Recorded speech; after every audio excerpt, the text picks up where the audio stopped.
ఒకప్పుడు ఏదైనా ఉద్యమం చేయాలి అంటే రోడ్డెక్కాలి, ధర్నాలు చేయాలి. ఉద్యమం కోసం పోరాడటానికి ప్రజల్ని చైతన్యవంతులను చేయాలి, వారిలో ధైర్యం నింపాలి. ఉద్యమం యొక్క ఆవశ్యకతను, పోరాటం చేయకుంటే కలిగే నష్టాలను వారికి అర్థమయ్యే భాషలో, పందాలో తెలియచేయాలి. ఇలా ఎన్నో సంవత్సరాలు ఎందరో నాయకులు కష్టపడితే కానీ ప్రజల్లో చైతన్యం రాదు. ఇదంతా అప్పటి మాట.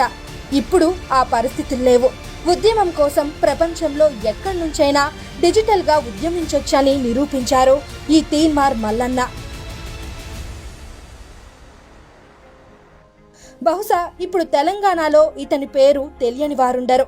తెలంగాణలో నిర్బంధాలు కొనసాగుతున్న సమయంలో ప్రభుత్వ పొరపాట్లను, ప్రజా వ్యతిరేక నిర్ణయాలను ఏ పార్టీలు, ప్రతిపక్ష నాయకులు, ఉద్యమ నాయకులు, ప్రజా సంఘాలు ప్రశ్నించే సాహసం చేయలేని పరిస్థితుల్లో తన జర్నలిజం పందాలో సమస్యలను ఎత్తిచూపి ప్రభుత్వ తీరును ఎండగడుతూ డిజిటల్ వేదికగా ఒక ముందడుగు వేశారు.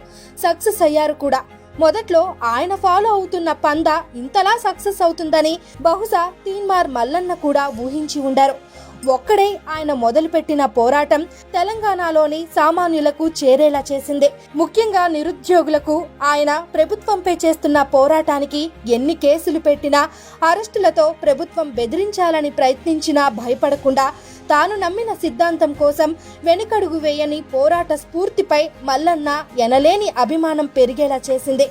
ఈ మల్లన్నకు ఏ పార్టీలతో, ఏ నాయకులతో సంబంధం లేకున్నా, ఏ జాతీయ పార్టీలు, ఏ ప్రాంతీయ పార్టీలు చేయలేని పని ఒక్కడై ఎన్ని అడ్డంకులు ఎదురైనా తనదైన శైలిలో దూసుకుపోతూ తెలంగాణలో మరో ఉద్యమ నాయకుడిగా ఎదిగాడు.